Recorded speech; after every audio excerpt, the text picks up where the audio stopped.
Hola, ¿qué tal? ¿Cómo están? Una bienvenida. Vamos a abordar hoy a un personaje que ha sido muy importante para la cultura, para el arte, de manera muy multifacética y mucho para lo que es hoy en día el arte contemporáneo y lo que hacemos hoy en día, y que precisamente y lamentablemente falleció.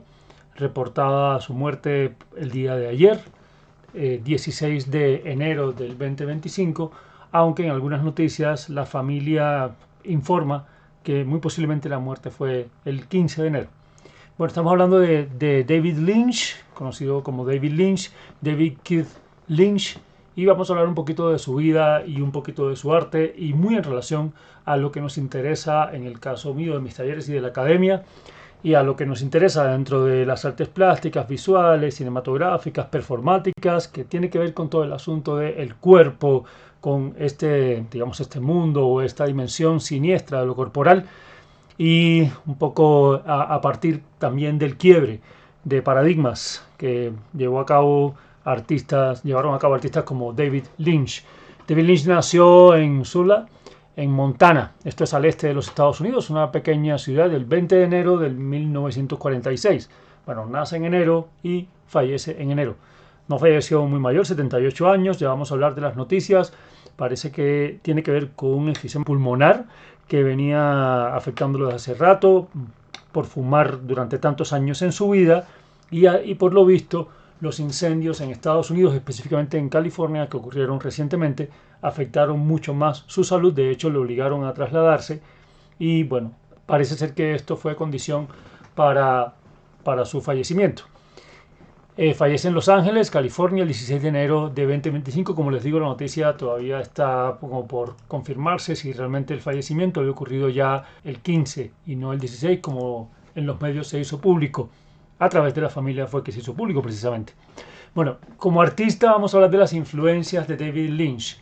Aquí tenemos sus influencias: Stanley Kubrick, que además se admiraban un poco mutuamente.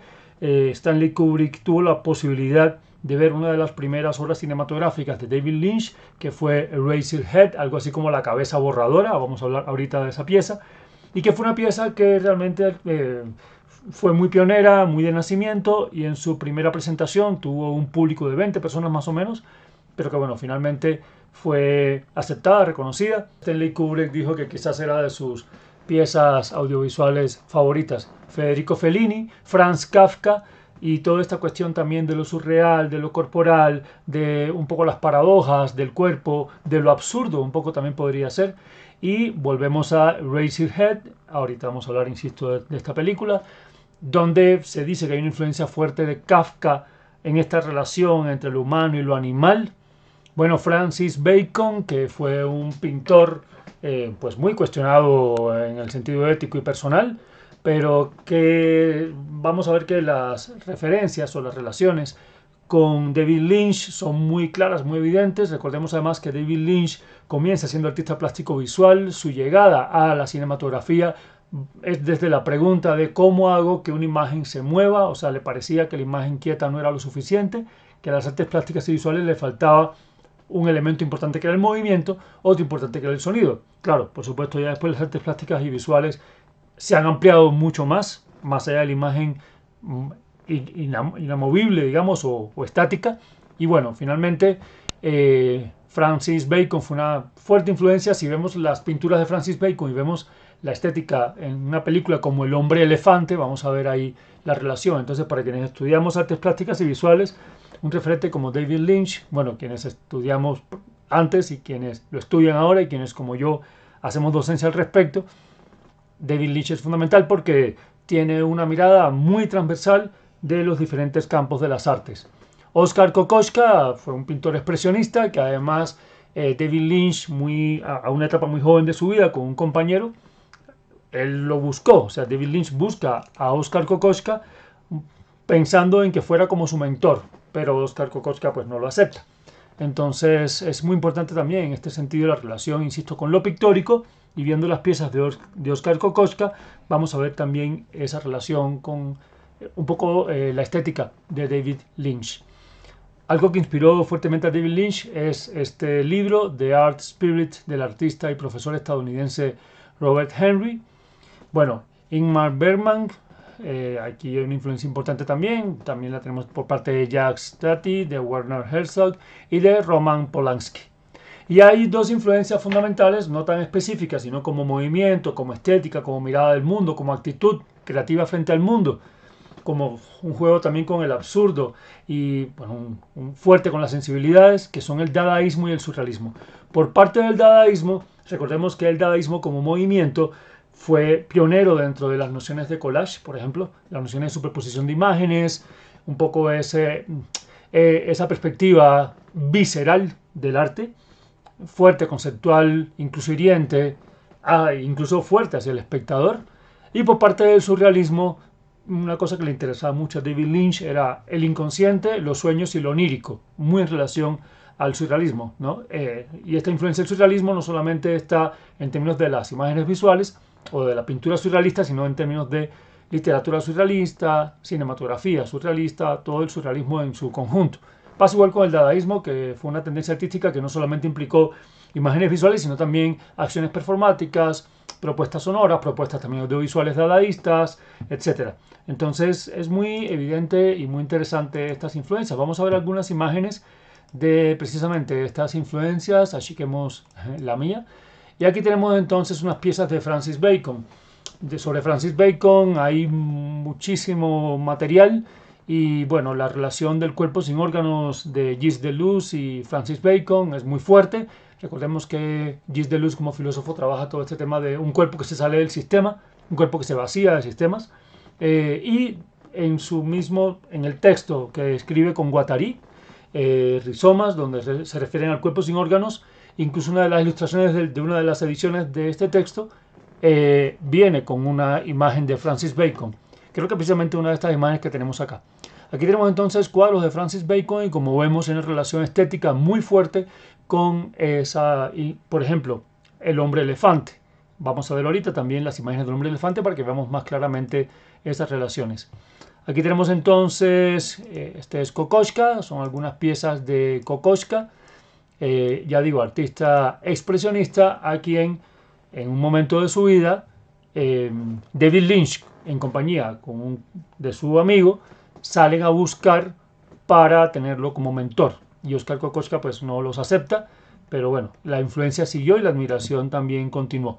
Miren acá por ejemplo toda esta cuestión un poco lúgubre, fuerte, cómo se quiebra el cuerpo, esa cuestión expresionista, esos ambientes también densos, se atraviesa un poco la psicología, como se dan cuenta, son imágenes visuales, pero también con una oscuridad psíquica, digámoslo así, y que son muy coherentes con la obra cinematográfica de David Lynch.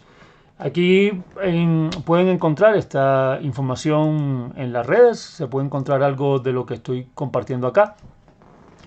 Entonces, según Thierry Jus, que es un redactor de la revista Cahiers du Cinéma, y es autor de un libro sobre Lynch, hay varios textos, varios libros sobre David Lynch, justamente porque, ya digo, teóricamente da para mucho, artísticamente da para mucho, y porque además, insisto, fue un artista que canalizaba muchas tendencias artísticas y muchos campos dentro del arte.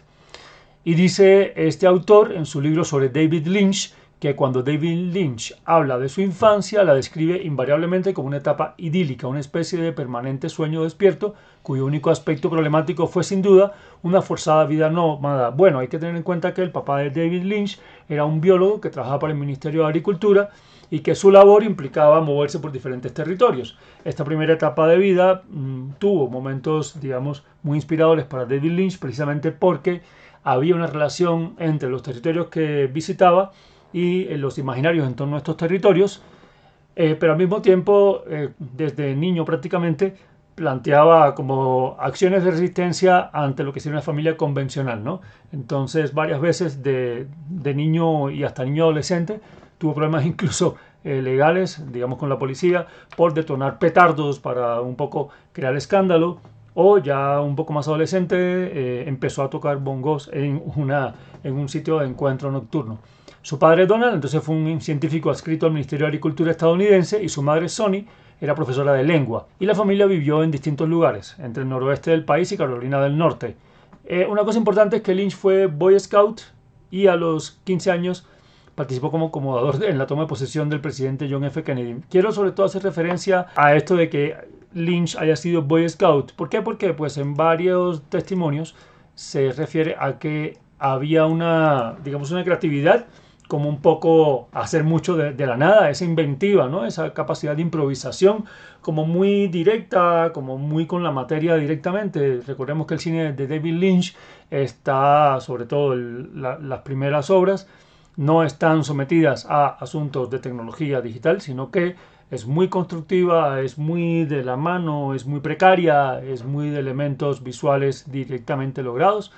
En fin, y en este sentido, pues esa manualidad y esa capacidad inventiva de los Boy Scouts como que le ayudó muchísimo.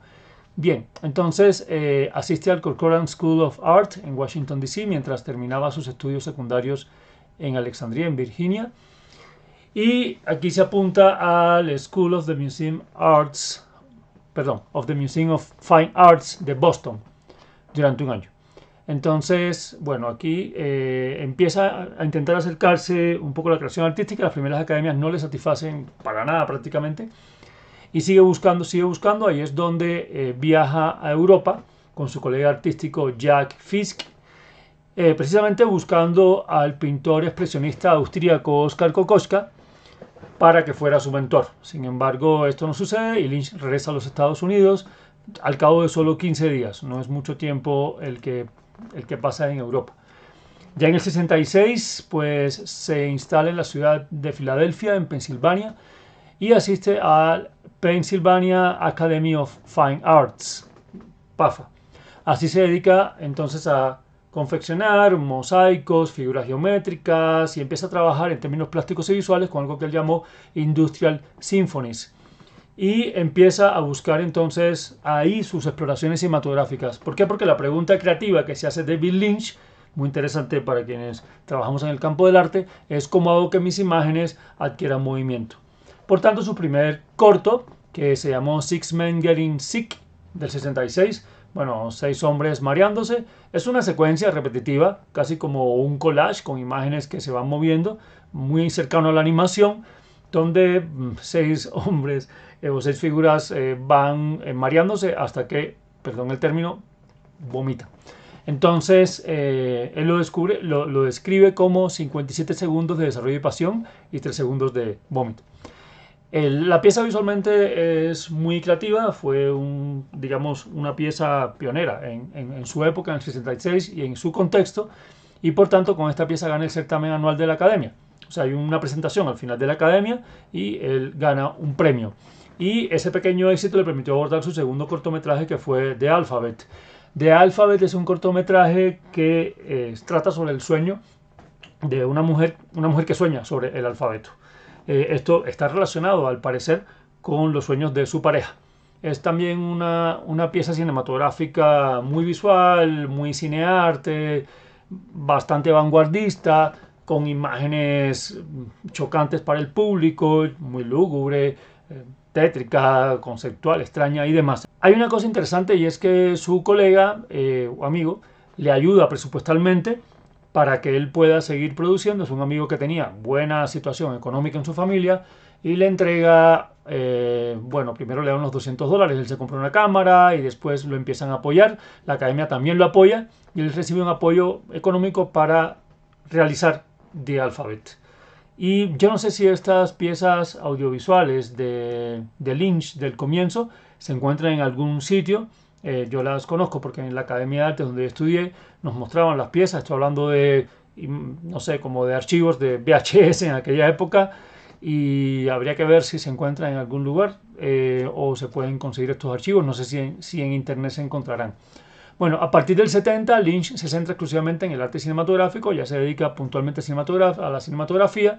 El premio de $5,000 del American Film Institute, bueno, AFI son las siglas, y con la AFI Lynch se va a acercar muchísimo. Él le envía el guión de The Grandmother, la abuela, a AFI, al American Film Institute, y la AFI lo aprueba y le otorga $5,000 para la producción. Esta es otra producción como surreal, extraña y demás, yo diría que surreal, pero al mismo tiempo simbólica, onírica, pero también metafórica, con sentidos bien interesantes.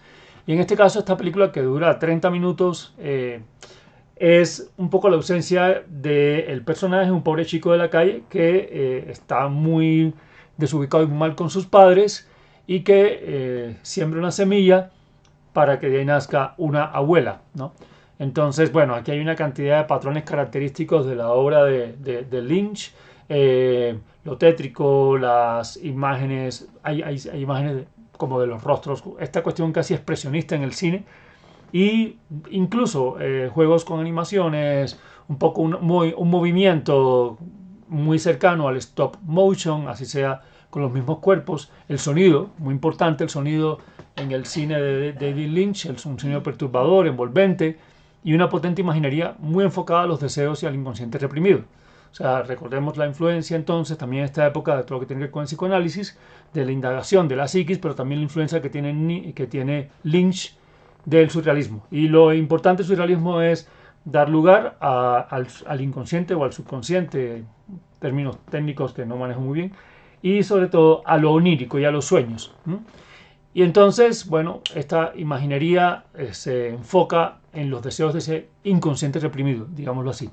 Sí, y con métodos muy lejanos de los tradicionales, de lo que se usa en narrativa tradicional, digamos, ¿no? O sea, no son lineales, son muy de imágenes, casi... Creo que el collage es una influencia muy importante para David Lynch, de ahí la influencia dadaísta, porque el collage implica eso, es que tú pongas en relación, como por fragmentos, varias piezas de la historia, sin una continuidad clara, sin algo lineal estricto, y que el espectador mismo vaya intentando buscar los enlaces en medio de una cosa que podría ser prácticamente hasta ligeramente caótica, digamos, ¿no? Ya en el 71, Lynch se traslada a Los Ángeles y asiste a las clases de justamente el American Film Institute. O sea, entonces primero él manda un proyecto a AFI, AFI se lo aprueba, empieza a trabajar él con AFI, con apoyo presupuestal de AFI, y en este momento pues él ya decide pasar un curso ya dentro de AFI, dentro de la American Film Institute, como conservatorio, porque el American Film Institute tenía una parte de producción donde apoyaba producciones, pero también tenía un conservatorio articulado al mismo instituto que manejaba formación. Y ahí es donde empieza a desarrollar su primer largometraje, Eraserhead, algo así como la cabeza borradora. Para esto, la AFI le otorga una ayuda de $10,000, pero no es suficiente este dinero. En ese momento ya David Lynch estaba casado con su novia, que era compañera también cuando eran estudiantes, y se pasan a vivir a Filadelfia, y allí ya, pues digamos por la situación que tenían, necesitan adquirir una casa, pero no tenían buena capacidad económica y entonces tienen que adquirir una casa en un lugar bastante precario, donde ocurren muchas tragedias sociales, donde los crímenes son el día a día, donde la precariedad en ese espacio de ciudad es terrible, es macabra, y de hecho impacta mucho a David Lynch para lo que es su trabajo artístico y creativo en relación a esta parte oscura de la humanidad o del ser humano, ¿no? Y ese contexto estaba muy relacionado. Está él todavía casado con su pareja cuando lleva a cabo Eraserhead y empieza el proyecto. Los $10,000 no alcanzan, entonces tiene que recibir dinero prácticamente de todo el mundo. Y desde su padre, con préstamos, hasta amigos. De hecho, digamos, duró mucho tiempo la producción de Eraserhead precisamente porque no tenían presupuesto. Entonces se detenían cada vez que se acababa el presupuesto, buscaban ayuda y retomaban entonces. Y empezaron en el 71, pero duran hasta el 77 para terminar la obra. Entre otras cosas porque la AFI le entrega a David Lynch $10,000 pensando que la pieza Eraserhead duraba solamente 20 minutos. ¿Por qué? Porque el guión que entrega Lynch a la AFI tiene 20 páginas y en cinematografía se asume que cada página es aproximadamente un minuto de duración. Entonces, pero resulta ser que se convirtió en un largometraje, era mucho más ambiciosa y el presupuesto no era suficiente. Incluso su propia pareja, su propia esposa, le tuvo que ceder su salario De todas formas, fue prácticamente un caos. Digamos que la producción de Eraserhead terminó con muchas relaciones personales de David Lynch y de hecho terminó con su matrimonio. Por tanto, él ya no tenía dónde vivir, entonces muchas veces se quedaba durmiendo, se quedaba en el lugar de la producción, dormía allí mismo, ¿no?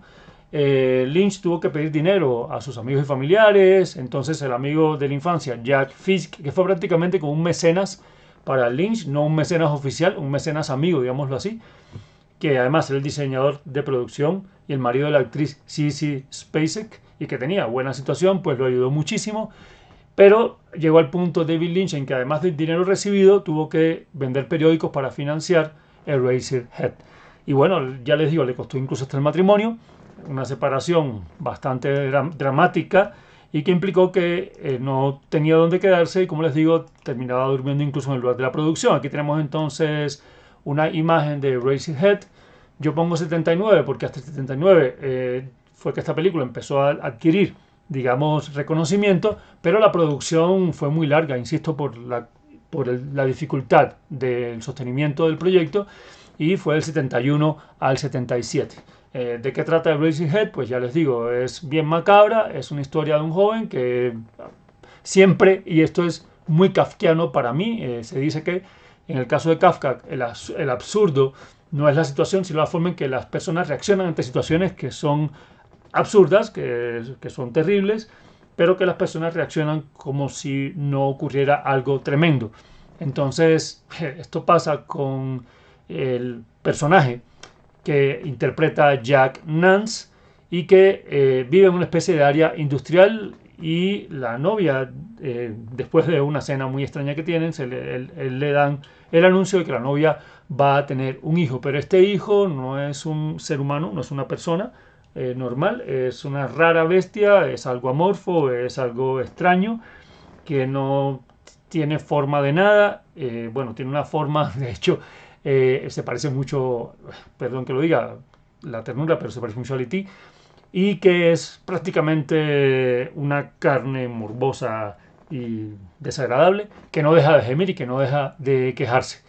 De hecho, hay un asunto psicológico muy fuerte acá, porque de alguna manera esta película proyecta el temor psicológico que tenía David Lynch en el momento en que va a tener su primer hijo.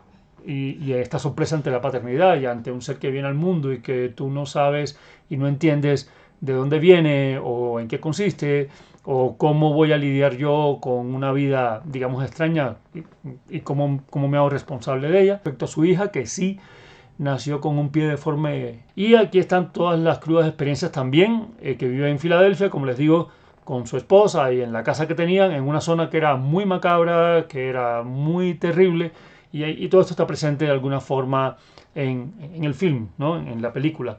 La crítica afirma o sugiere que aquí están los miedos de él acerca de su paternidad, y que se personifica en este aspecto grotesco, digamos así, del bebé, y que se ha convertido en uno de los iconos del cine fantástico de todas las épocas. Es una película bastante fuerte, insisto.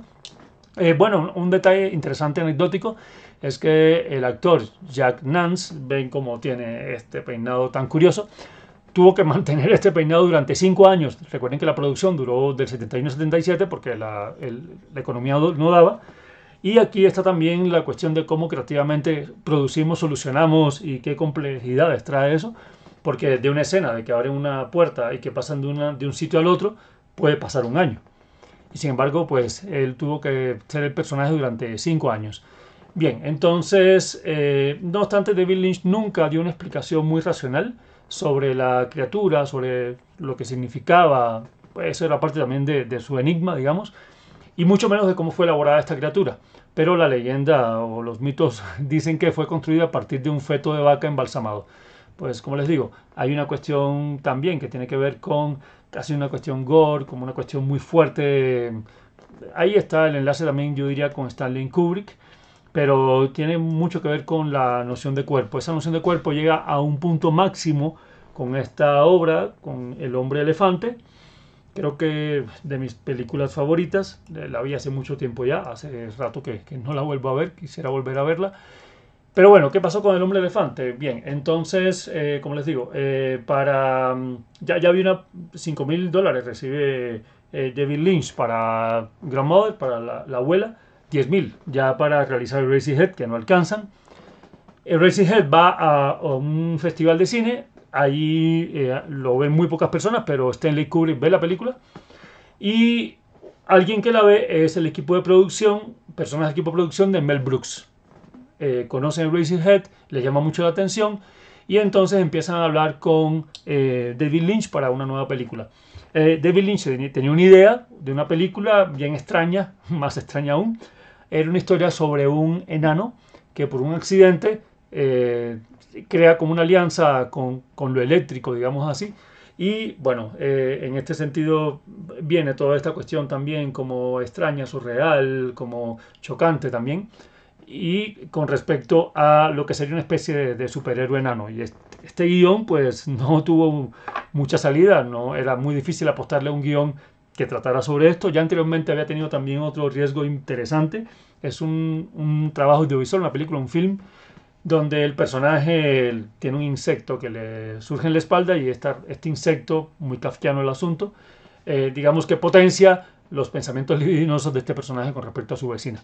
Todos estos experimentos venían antes, pero no tenían, sí tuvieron realización, la del enano no, pero para continuar fue muy difícil potenciar ciertos guiones.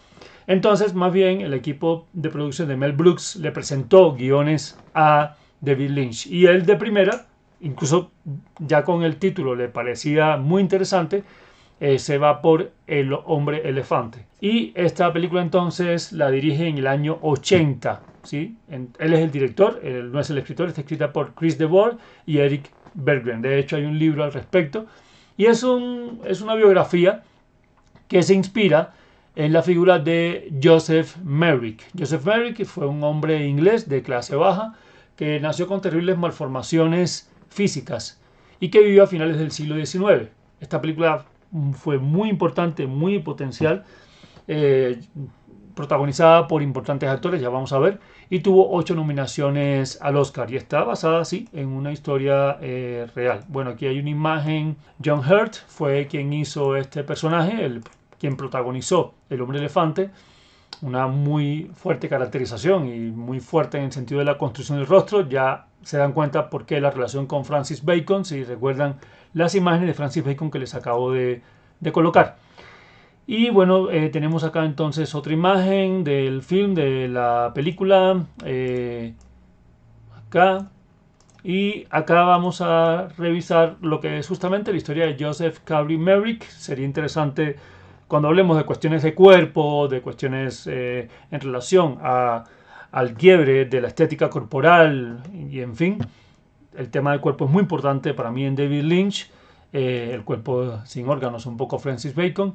Podemos hablar un poquito más de esta historia de este personaje. Por lo pronto, decir que Joseph Carey Merrick, que también fue conocido de hecho como el hombre elefante, de ahí el título, nace en Inglaterra el 5 de agosto del 1862, específicamente, bueno, y muere en Londres el 11 de abril de 1890. Esta enfermedad, digamos, esta condición se llama síndrome de Proteus y es porque Proteus es un dios que tenía la capacidad justamente de cambiar su forma corporal.